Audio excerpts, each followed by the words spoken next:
Selanjutnya, pemerintah Kabupaten Grobogan, Jawa Tengah menggelar sunat massal. Sejatinya kegiatan ini digelar untuk memperingati hari ulang tahun ke-76 Republik Indonesia, namun baru terlaksana minggu kemarin setelah Kabupaten Grobogan masuk PPKM level 2. Kegiatan ini diwarnai isak tangis peserta sunat.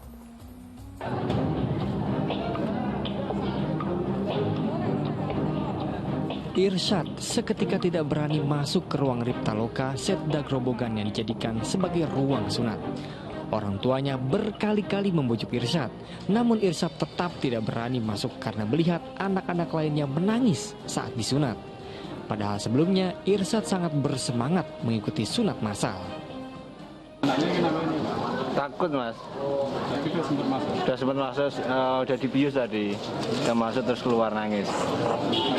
Sampai sekarang belum mau masuk. Terus ini masih bujuk? Iya, ini masih bujuk. Nunggu temennya biar keluar dulu. Sunat massal digelar Pemkab Grobogan bekerjasama dengan Persatuan Perawat Nasional Indonesia PPNI Kabupaten Grobogan. 104 anak dari berbagai kecamatan mengikuti sunat massal yang digelar untuk memperingati Hari Kemerdekaan Republik Indonesia.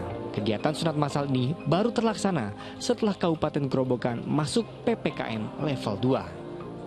Menganggap pandemi juga sudah turun level, sehingga kegiatan ini baru kita laksanakan ya, karena kemarin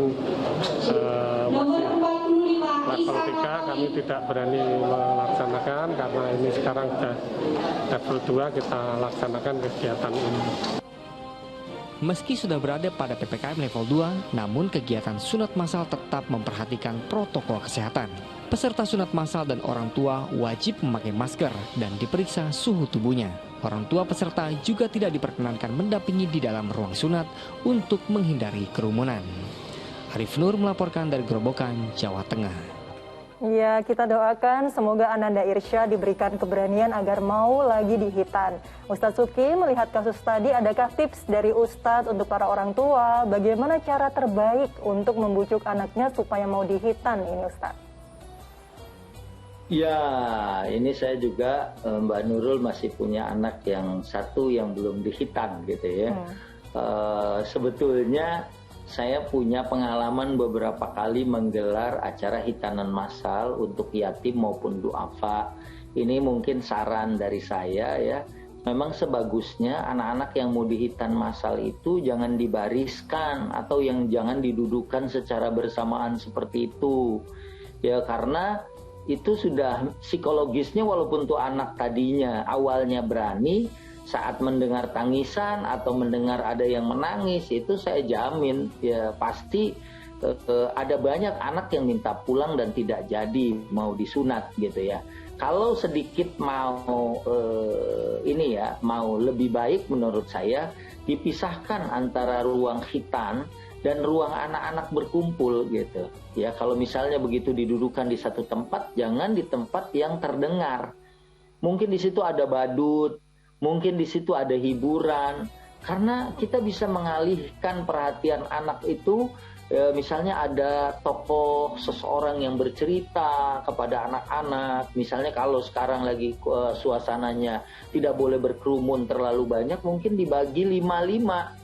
Ya, 5 peserta, kemudian ada orang yang bercerita tentang Nabi Ibrahim atau tentang Nabi Ismail, atau ya ada badut-badut yang mereka terhibur, baru kemudian satu persatu anak-anak dipanggil. Ya, insya Allah kalau keadaannya seperti ini, insya Allah ya, ini menurut pengalaman saya, insya Allah semuanya anak-anak mau dihitan. Tapi kalau seperti dalam gambar ini, mereka ngantri, suara anak nangis kedengeran, dan kemudian yang keluar dari tempat itu juga dalam keadaan menangis, atau mungkin ada yang dipopong, ini saya yakin bisa 50%-nya anak itu tidak mau atau ingin membatalkan prosesi sunat tersebut.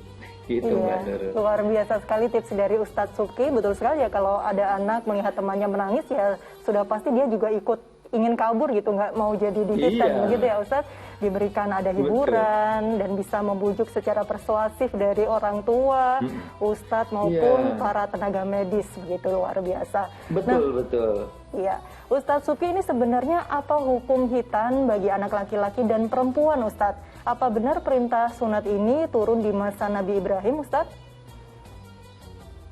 Ya, memang ada keterangan dari Nabi SAW yang menyebutkan bahwa Nabiullah Ibrahim alaihissalam itu dikhitan, ya, dan bahkan disebutkan juga di dalam hadis itu dengan satu alat tertentu, ya, yang pada masa itu bisa digunakan, dan bahkan ada usia yang disebutkan, ya, pada kalau nggak salah saya mengingat itu pada usia 80 tahun. Dan kemudian ya pasti karena umat terdahulu umurnya panjang, ya, Nabi Nuh saja berdakwah itu sampai ratusan tahun, ya, bahkan lebih dari 800 tahun berdakwah. Maka ya memang jangan dibandingkan dengan usia orang-orang sekarang.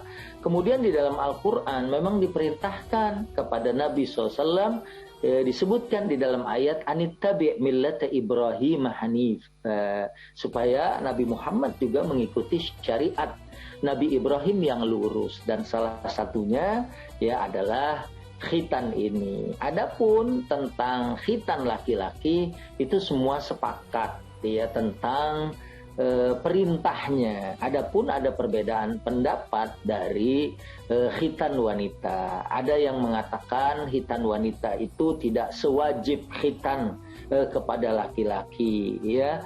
Ada yang kemudian memaknai melihat gitu, ya, karena adanya bahaya yang besar apabila seorang yang menghitankan wanita ini tidak cermat, gitu. Karena dulu Nabi juga berpesan kepada para penghitan wanita, ya, untuk tidak menzolimi, ya, karena kalau saja salah atau kalau saja terlalu banyak, gitu, ya, bagian yang diambil kemudian akan menyebabkan bahaya.